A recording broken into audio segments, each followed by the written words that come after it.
तो चलो देखो क्वेश्चन नंबर 176 शुरू कर रहे हैं। ठीक है, क्वेश्चन में गिवन डेटा क्या है? सो क्वेश्चन है, a wheel is rotating about an axis passing through its centre and perpendicular to its plane. Okay, if the angular speed is slowly increased then the point on the rim has, so let's say ये wheel है।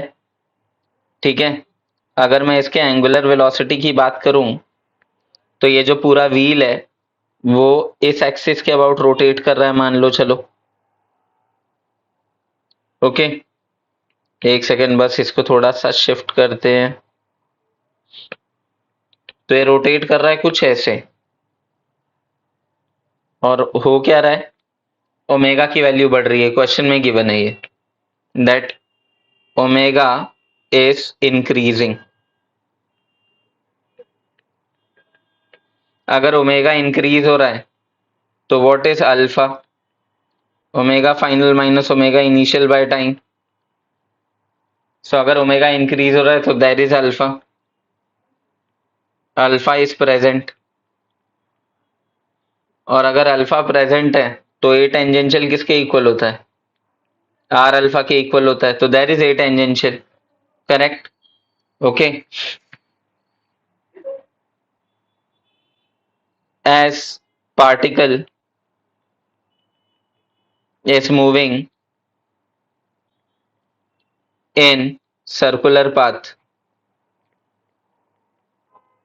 तो ये centripetal भी होगा। Centripetal acceleration भी होना ही चाहिए ना सर्कुलर मोशन के लिए।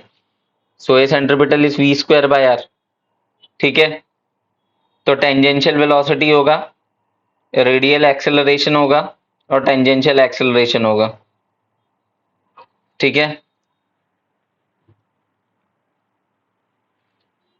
We tangential, a tangential and a radial. तो ऑप्शन सी होना चाहिए करेक्ट आंसर,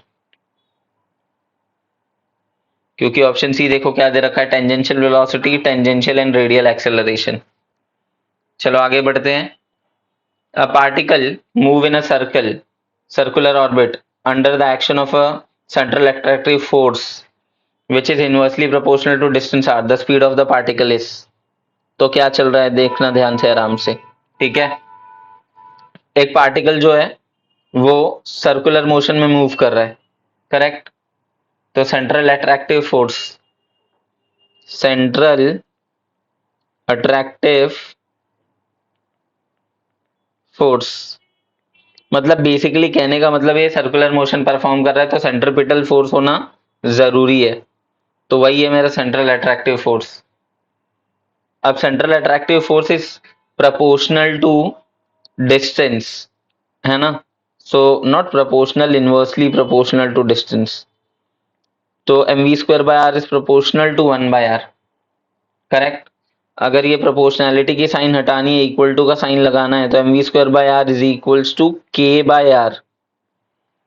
करेक्ट, तो वी स्क्वायर की वैल्यू क्या बन जाएगी? देखो यहां से सीधा सीधा आर और आर निपटा दोगे, है ना?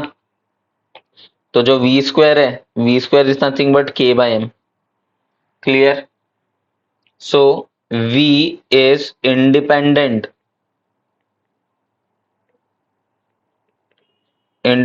Of r. ठीक है इतना, तो ये बनेगा answer, independent of r. Option B है करेक्ट आंसर। चलो नेक्स्ट क्वेश्चन करते हैं।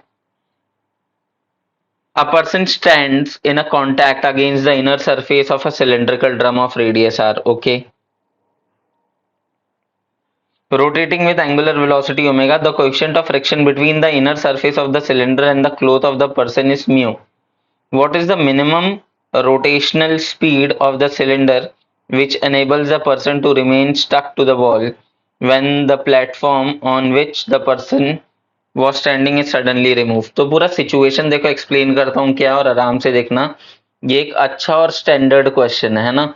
इस क्वेश्चन का जो आंसर आएगा ना, वो आंसर एज इट इज रहेगा, मतलब कभी बदलता नहीं है। कभी बदलता नहीं है मतलब एज इन स्टैंडर्ड सिचुएशन है, बस ये कहना चाह रहा हूं मैं। ठीक है, तो ये आ गया अपना सिलेंड्रिकल ड्रम। अब इस सिलेंड्रिकल ड्रम में क्या हो रहा है देखो, पूरा सिचुएशन एक्सप्लेन कर रहा हूं मैं आराम से। तो ये ड्रम है। अब ये जो ड्रम है ना, सिलेंड्रिकल ड्रम, ये इस एक्सिस के अबाउट घूम रहा है with some particular angular velocity omega. ठीक, तो ये बन रहा है अपना एंगुलर वेलोसिटी ओमेगा। अब इसमें क्या हुआ है, इसमें बस हुआ इतनी सी बात है कि ये अपना प्लेटफॉर्म है। एक सेकेंड, ये अपना प्लेटफॉर्म मान लो, ठीक है। अभी इस प्लेटफॉर्म पे कोई एक पर्सन यहां पर खड़ा है। तो जैसे ही प्लेटफॉर्म ने कुछ ओमेगा अटेन किया ना, फट से किया गया कि ये प्लेटफॉर्म खींच दिया। जब ये प्लेटफॉर्म खींच दिया तो एक्सपेक्टेशन क्या था कि पर्सन का एमजी नीचे लगेगा, तो ये पर्सन कहां पर जाना चाहिए, क्लियरली ये पर्सन जाना चाहिए नीचे की तरफ, राइट, है ना। बट ऐसा हुआ नहीं। रियलिटी में क्या हुआ कि ये पर्सन यहां का यहां ही रुका रह गया। तो क्लियरली ये एमजी को काउंटर बैलेंस करने के लिए कोई तो फोर्स होगा ना, जो एमजी को काउंटर बैलेंस करेगा, जो एमजी को अपोज करेगा, जो एमजी के बराबर होगा, तभी तो वो पर्सन वहां पर रुका रहेगा, नहीं तो पर्सन तो नीचे चले जाएगा। तो फ्रिक्शन वो फोर्स होगा जो उसके ऊपर की तरफ लगेगा पर्सन के लिए, ठीक है, जो एमजी को अपोज करेगा। ओके, और पर्सन वॉल के साथ कांटेक्ट में है तो एक नॉर्मल रिएक्शन भी लगना चाहिए, और ये नॉर्मल रिएक्शन कहाँ पर लग रहा है, सेंटर की तरफ, है ना। ये सर्कल है ना, ऐसे बहुत सारे सर्कल होंगे, तो सब सर्कल का सेंटर तो यार यही है, तो इसलिए नॉर्मल रिएक्शन लग रहा है सेंटर की तरफ। तो नॉर्मल रिएक्शन वो एक फोर्स है जो इसको सर्कुलर मोशन में मूव करवा रहा है, करेक्ट। तो मैं एन किसके इक्वल लिख सकता हूँ, एम ओमेगा स्क्वायर आर के इक्वल लिख सकता हूँ, ठीक है। फ्रिक्शन किसके इक्वल लिख सकता हूँ, म्यू इनटू नॉर्मल रिएक्शन के इक्वल लिख सकता हूँ। तो फ्रिक्शन क्या बन जाएगा मेरा, म्यू एम जी बन जाएगा, राइट, ठीक है। तो अब देखो, जो म्यू एम जी है और जो फ्रिक्शन है वो इक्वल होना चाहिए, है ना। एक सेकेंड, नहीं सॉरी, ये इक्वेशन नंबर 1 आ गया, ये इक्वेशन नंबर 2 आ गया। ओके, अभी जो फ्रिक्शन है, इक्वेशन 1 को इक्वेशन 3 में सब्स्टिट्यूट कर दूंगा, तो फ्रिक्शन क्या बन गया, mu m omega square r, right. तो ये पॉइंट नंबर 4 बन गया मेरा। तो अब क्या करूंगा, पॉइंट 4 और पॉइंट 2 को इक्वेट कर दूंगा।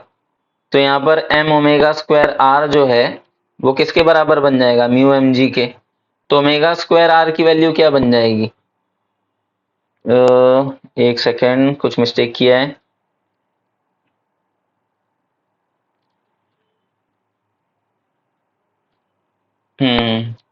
एक सेकेंड ना, इसको थोड़ा इरेज कर लेते हैं फटाफट। Normal reaction is m omega square r, तो friction is mu into normal reaction. तो पहले मैं फ्रिक्शन बना ले रहा हूं, तो फ्रिक्शन बन रहा है मेरा mu m omega square r, ठीक है। अब फ्रिक्शन mg के इक्वल होना चाहिए, क्योंकि फ्रिक्शन क्या कर रहा है, mg को बैलेंस कर रहा है, राइट। तो mu m omega square r जो है वो mg के इक्वल होगा। यस, अब सही चल रहा है, देखो। तो अब यहां पर क्या होगा, m से m कट जाएगा, राइट। तो ओमेगा स्क्वायर की वैल्यू क्या बन जाएगी, g बाई म्यू आर। तो ओमेगा मिनिमम क्या बन जाएगा, ओमेगा मिनिमम बन जाएगा under root of g by mu into r. Clear है इतना। चलो आगे बढ़ते हैं, ये होगा अपना आंसर, और इसको एज अ स्टैंडर्ड फॉर्मूला याद रखो, ठीक है। ऑप्शन बी है correct answer, g by mu r. तो ऑप्शन बी लिख के इसको मार्क कर देते हैं कि ऑप्शन बी हमारा आंसर है। चलो अगला सवाल, a particle describes a horizontal circle with uniform speed on smooth surface of an inverted cone, ठीक है। The height of the horizontal plane above the vertex of the cone is 10 metre, ठीक। What is the speed of the particle if g is equal to 10 metre per second square. ये भी एक standard question है, देखना आराम से कैसे solve कर रहा हूं, और इससे जो फॉर्मूला डिराइव कर रहा हूं ना, वो सीधा सीधा यूज कर सकते हैं इस क्वेश्चन में, ठीक है। तो देखो चलो, तो मान लो ये बना रहा हूं मैं अपना एक इन्वर्टेड कोन, जिसमें 2 बार तो भाई फेल हो चुका हूं, देखो ये पास हो गया मैं। चलो आगे बढ़ते हैं, तो ये बन गया मेरा इन्वर्टेड कोन। एक सेकेंड, अब इसको कोन कंप्लीट कर लेते हैं हम। यहाँ पर आ गया है कोण।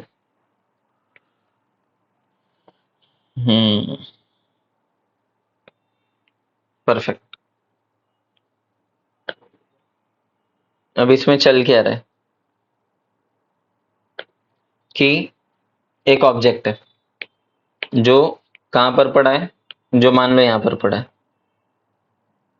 अब उसमें क्या होगा, देखो ये रहा ऑब्जेक्ट जो यहाँ पर पड़ा है, तो इस पे क्या क्या फोर्स एक्ट करेगा।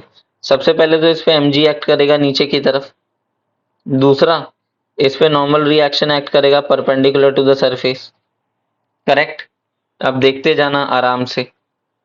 तो ये central part of the cone हो गया, इसको ऐसे मार दिया मैंने, ठीक है। तो अगर मैं बोलता हूं कि एंगल 90 है, ये एंगल थीटा है, तो ये बचा हुआ एंगल क्या होगा, ये एंगल होगा 90 माइनस थीटा। अब हम सबको पता है नॉर्मल रिएक्शन और सरफेस के बीच में एंगल क्या होता है, क्लियरली 90 डिग्री होता है, राइट। तो ये एंगल कितना होगा, सरफेस और नॉर्मल रिएक्शन 90, है ना। तो अब तुम ये समझो, अगर ये एंगल 90 माइनस थीटा, ये एंगल 90, तो ये एंगल क्या होगा, थीटा ही होना चाहिए। तो ये एंगल बन रहा है थीटा। तो मेरे नॉर्मल रिएक्शन का ना यहाँ पर दो कंपोनेंट मिल जाएगा मुझको। नॉर्मल रिएक्शन का एक कंपोनेंट मिल गया मेरा n cos थीटा, और नॉर्मल रिएक्शन का दूसरा कंपोनेंट मिल गया मेरा n sin थीटा। बात आ रही है समझ में क्या कर रहा हूं मैं, ठीक है। तो अब आगे देखते जाओ क्या चल रहा है। तो जो मेरा n cos थीटा है वही काम का फोर्स है जो सर्कुलर मोशन मूव परफॉर्म करवा रहा है, तो mv square by r. Okay. और जो n साइन थीटा है वो किसके इक्वल होगा, mg के इक्वल। तो अब मैं क्या करूंगा, n साइन थीटा और n cos थीटा को डिवाइड कर दूंगा। तो n sine theta by n cos theta is what, mg divided by mv square by r. Correct. तो टेन थीटा की वैल्यू क्या बन जाएगी, टेन थीटा की वैल्यू बन जाएगी g r by v square. ठीक। ओके। अच्छा अब आगे बढ़ते हैं। देखो क्वेश्चन में सर्कल का रेडियस दिया ही होगा, मतलब कोन का रेडियस दिया ही होगा। तो ये रेडियस है आर, ठीक है, ये हिस्सा। और इसका हाइट भी दिया होगा, तो ये हाइट है एच। ओके। तो मैंने ना इसको फुल वर्ड प्रॉब्लम बना दिया है, ठीक है। तो अगर मैं टेन थीटा की बात करता हूं, तो what is tan theta, opposite upon adjacent, है ना। तो टेन थीटा क्या बन जाएगा, यहाँ से अपोजिट क्या है मेरा आर, एडजेसेंट क्या है एच। तो अब इक्वेशन ए और इक्वेशन बी को क्या कर सकता हूँ, इक्वेट कर सकता हूँ। आर बाय एच किसके इक्वल बन जाएगा, जी आर बाई वी स्क्वायर। तो वी स्क्वायर की वैल्यू क्या बन जाएगी, जी एच। तो वी की वैल्यू क्या बन जाएगी, रूट जी एच। बात आ रही है समझ में। तो अब देखो क्वेश्चन में जो डेटा दिया सब्सटीट्यूट कर दो, एच की वैल्यू 10 है, जी की वैल्यू 10 है। तो वी क्या बन जाएगा, अंडर रूट 10 इंटू 10, 100। तो 10 मीटर पर सेकेंड, ये वी की वैल्यू बन रही है। समझ रहे हो। देखते हैं कौन सा आंसर मैच कर रहा है हमारा। तो ऑप्शन सी है करेक्ट आंसर। क्लियर। तो मैं क्या बोल रहा हूँ, सीधा सीधा ना ये कंडीशन और ये फॉर्मूला याद रख लो, बस बात खत्म, ठीक है। फट से क्वेश्चन बन जाएगा तुम्हारा। चलो आगे बढ़ते हैं, ठीक है। Next question number 180। The electron in the first orbit of hydrogen atom revolve around the nucleus in circular orbit of radius. तो रेडियस की वैल्यू क्या दे रखी है, रेडियस की वैल्यू दे रखी है हमको 0.5 एंगस्ट्रॉम। ठीक। Okay. So r is 0.5 angstrom, जो बन जाएगा 0.5 इंटू 10⁻⁻10 मीटर। क्लियर। जिसको क्या लिख सकता हूं मैं, जिसको लिख सकता हूं 5 into 10⁻11, 5 into 10⁻11 metre. Okay. It takes 1.5 into 10⁻4 picoseconds to complete one revolution. तो मतलब ये तुमको टाइम दे रखा है 1.5 इंटू 10⁻4 पिको सेकेंड्स। करेक्ट। तो ये बन जाएगा 1.5 इंटू 10⁻4। अब ये पिको कितना होता है, 10⁻12, ठीक है। तो ये क्या बन जाएगा, 1.5 इंटू 10⁻16 सेकेंड्स बन जाएगा। अब टाइम पीरियड है तो मैं ओमेगा निकाल सकता हूँ which is 2 pi by T. Correct. जो क्या बन जाएगा 2 पाई डिवाइडेड बाय 1.5 इंटू 10⁻⁻16, ठीक है, जिसको लिख सकता हूँ 2 pi into 10⁻16 divided by 1.5, unit होगा रेडियन पर सेकेंड। क्लियर? ओके। तो अब जो मेरा सेंट्रीपिटल फोर्स होगा वो किसके इक्वल होगा? एम ओमेगा स्क्वायर आर के इक्वल होगा। तो सेंट्रीपिटल फोर्स इज, अब देखो मास क्या दिया है, एन इलेक्ट्रॉन, तो मास है 9.1 इंटू 10⁻31, 9.1 इंटू 10⁻31 इंटू, अभी अगर ओमेगा स्क्वायर की बात करूं तो ओमेगा स्क्वायर क्या बन जाएगा देखो, 2 पाई इंटू 10⁻16 अपॉन 1.5 का स्क्वायर, करेक्ट। तो ये बन जाएगा 4 pi square into 10⁻32 divided by 1.5 into 1.5 into, अभी आर की वैल्यू क्या बनती है मेरी, आर की वैल्यू बन रही है 5 इंटू 10⁻11, ठीक है।